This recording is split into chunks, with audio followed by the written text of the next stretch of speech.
Hello guys, আসসালামু আলাইকুম।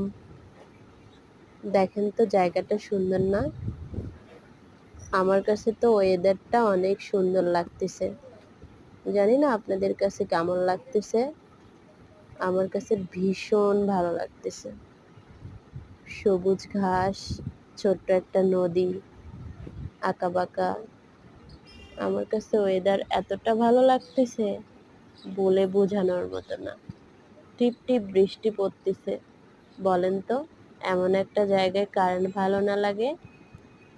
জানেন, একটা মজার কথা, আমার যখন ভীষণ মন খারাপ হয় তখন আমি এখানে এসে বসে থাকি।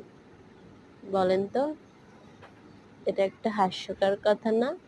এমন একটা জায়গায় তো মানুষের আসলে এমনিই মন ভালো হয়ে যায়, আর আমার এখানে আসলে ঠিক তাই হয়, জানেন।